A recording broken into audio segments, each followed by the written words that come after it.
Today, I want to share a story that hit closer to home than any other cases that I have worked on. देखिए, मेरी तरह किसी भी एक criminal lawyer के लिए ऐसे केस में डील करना जिसमें किसी की डेथ इन्वॉल्व हो कोई बहुत बड़ी बात नहीं है. We do extend our sympathies, but आमतौर पे we maintain a professional distance from getting involve personally. However, this particular case is very different. It involves the tragic death of a 22-year-old woman, a loss that initially evoked my sympathies, like many others. But as I delved deeper into the details, I realized that this wasn't just another case. This was a cry for justice that demanded more than just professional sympathy. Look, from the very beginning, something about this pulled me in. The more I learned about this case, the more I dug deeper into the case, the more I felt personal commitment growing within me to get this departed soul the justice. The need for this justice for this young woman became more than just another task on my table. It is not just one more file in my cabinet. For me, it has over the period of time become a mission.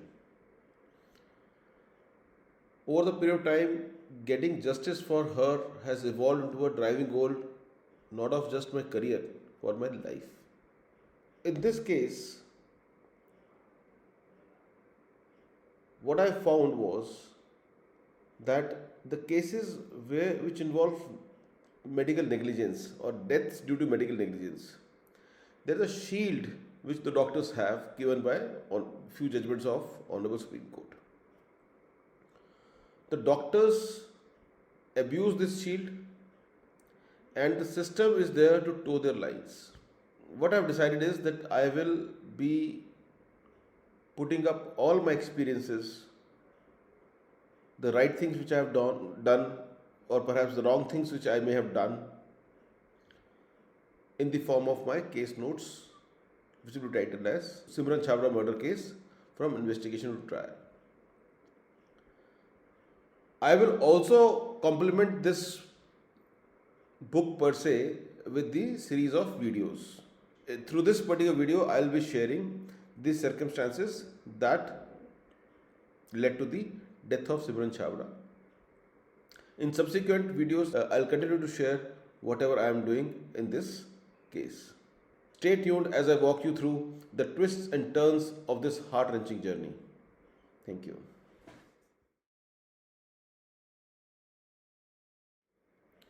21 जनवरी 2023 को सिमरन, जो कि एक 22 साल की लड़की थी, वो एक अपने घर के पास के हॉस्पिटल ज्योति पार्क गुड़गांव में जाती है. She was suffering from seasonal elements of cough and cold. अब देखिए, उस तरफ के जनरली जो डॉक्टर्स होते हैं वो अपनी फ़ीस को लो रखते हैं. मतलब गुड़गांव में कंपेयर करिए तो if you come on the towards the new Gurgaon, you'll see the fees of doctors ranging like 1,000 plus.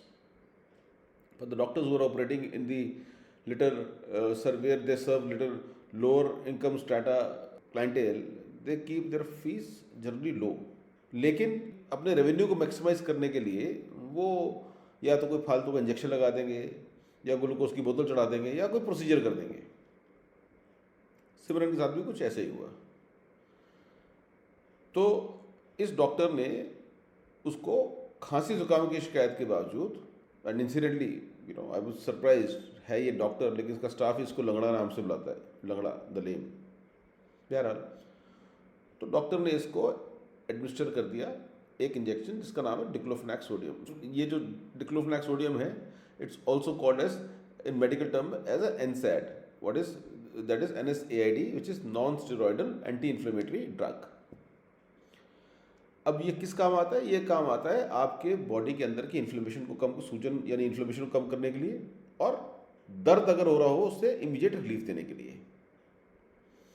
Generally ये डॉक्टर्स प्रिस्क्राइब करते हैं in the form of tablets जब बदन बहुत ज़्यादा दर्द हो रहा हो, मे बी दांत की प्रॉब्लम हो, किडनी स्टोन की प्रॉब्लम हो, एट्सेट्रा। और मेरे ख्याल से जो लोग ये वीडियो देख रहे हैं उन्होंने एक ववरॉन नाम की टैबलेट का सुना होगा, वो भी एक तरह का डिक्लोफेनाक का ही एक सॉल्ट है।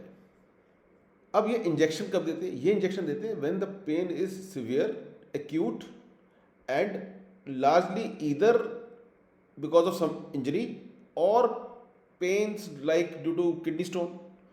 मुझे याद है, मुझे पेंक्रेटाइटिस हुआ था 6 साल पहले, तो मुझे भी वॉवरॉन का इंजेक्शन लगा था। बहरहाल, this doctor also known as लगड़ा gave this injection of diclofenac sodium intravenous, यानी नस के अंदर, टू हर। अब प्रॉब्लम क्या है इस इंजेक्शन के साथ कि वैसे तो ये बहुत ही बिनाइन है, पर तकरीबन 1 in a million there is a chance that it may cause एनाफिलिक्सिस।